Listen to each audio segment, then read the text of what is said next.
Good afternoon. Well, it is the afternoon here, and I've taken advantage of the bad weather, a wet play day, to sit down and go through the paperwork on the Jaguar XK8 that I have currently.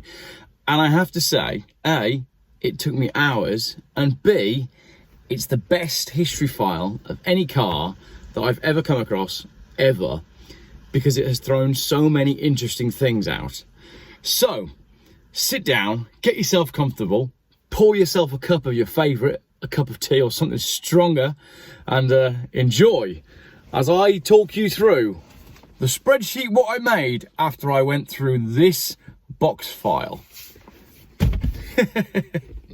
If you like geeky videos about car history, then this one is absolutely for you, because there's some proper nuggets that have come out of the history file from that car. So it came with this box file, as I've just shown you, and this lovely leather folder as well, and an extensive amount of paperwork contained within the file.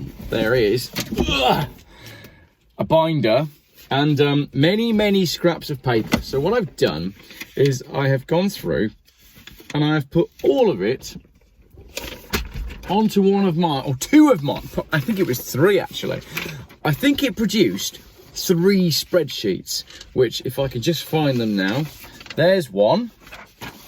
Is that the good one? That's the good one. And then there's the slightly more boring one, which is that one. Right. So, let's start with the most interesting stuff.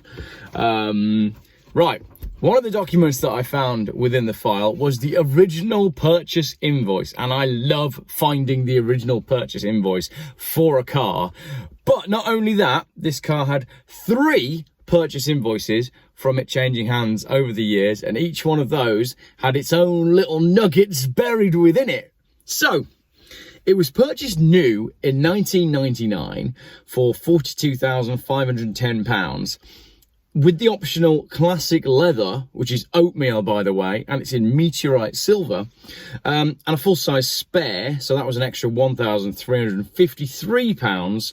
Then you add cruise control at £323, heated front seats at £297, and a dealer fit CD player at £323. That gives you a total price of £53,388 all in. That's an expensive car, even in 1999. That was a very expensive car. That makes it the most expensive Geoff car so far. But wait, there's a part exchange. Now, part exchanged against the 1999 Jaguar was a 1995 Jaguar XJ6 3.2 saloon with 36,500 miles on the clock. The dealer valued that as a part exchange at £16,750, making the total amount due for the Jag £36,638 and 11 pence. So, the owner of the Jag who bought it new was, of course, a Jaguar owner. This car has changed hands a number of times, but I have comprehensive records for 3 of them here. So it was bought new in 1999, obviously on 0 miles. I've then got a record that it changed hands in 2008, showing 77,596 miles, at which point it was wearing the plate T336VHO, Victor Hotel Oscar, and it was with Dorset Jaguar Centre. Now, this is quite interesting because it was listed for sale at £10,395, but the gentleman that bought it, I think, A, fancied a Jaguar, and B, possibly needed to release a little bit of cash. So he part exchanged a 2004, so a 5 years newer car, Volvo XC90 D5 SE all-wheel drive semi-automatic. And that car was valued in the trade at £14,595, meaning on that transaction, the dealer actually gave £3,935 to the man with the Volvo, and he drove off in the Jag. A couple of years later, the car was sold again, this time by our beautiful, bimbling old couple from Bournemouth. They did lots of research in the lead up to buying the Jaguar, including weighing up all of the options, and it's all detailed on the paper, writing down the pros and cons, calculating all the sums before they drove their car in to part exchange it against the Jag XK8. Now, at that time, it was on 96,538 miles and listed for £7,995. But they had a part exchange as well, and this is fascinating. They part exchange, I apologise for the rain, I'm not God, there's nothing I can do about it. They part exchanged a 1997 Vauxhall Tigra 1.4 Coupe. That's a cool car, and it was yellow. R169 XGV. It had 100,000 miles on the clock. It was MOT'd, and it would go on for 2 more years after they part exchanged it before it sort of disappears off the MOT record. The dealer gave them £200 for it. £200 for a 97 Vauxhall Tigra. That's the early shaped Tigra, the cool looking one. 200 quid. So they paid, with a discount and the part exchange, £7,315 for the Jag. Now, there's also a subfolder within the folder labelled Jaguar Accidents. Plural, because there's more than one.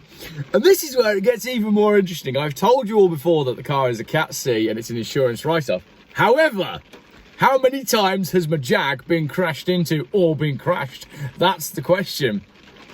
Sounds bad, but when you picture this lovely, friendly, you know, well-to-do but careful living, bimbly, beautiful old couple from Bournemouth, right? Picture that, because I've got notes here from every crash.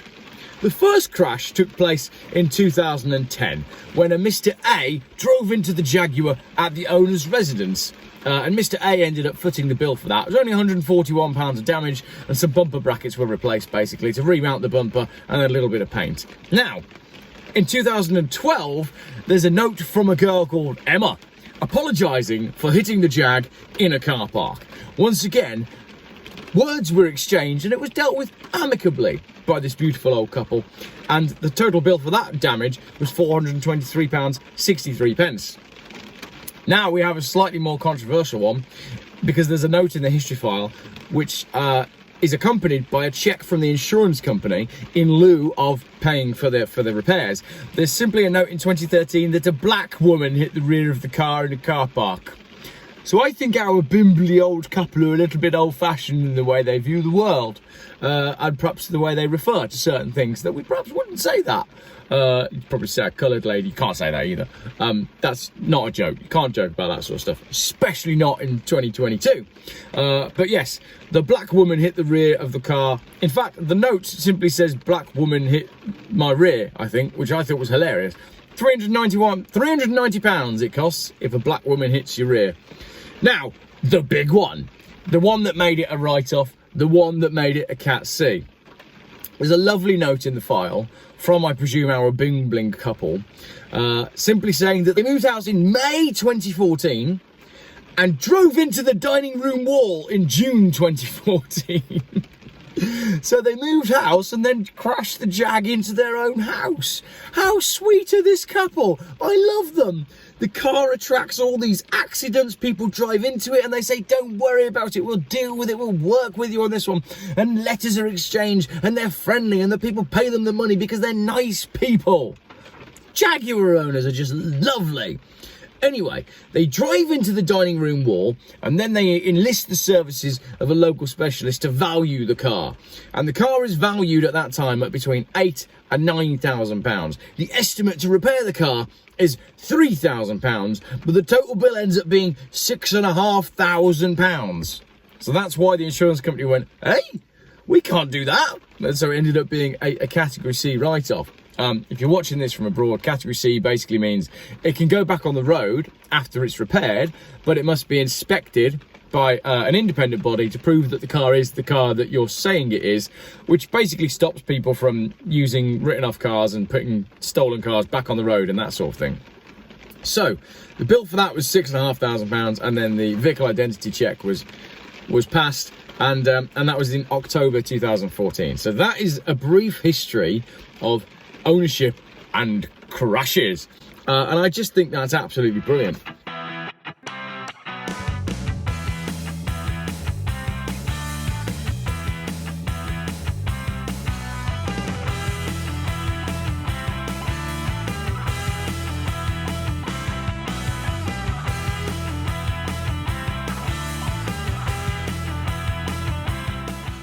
Geoff buys cars. Still YouTube's most boring car channel.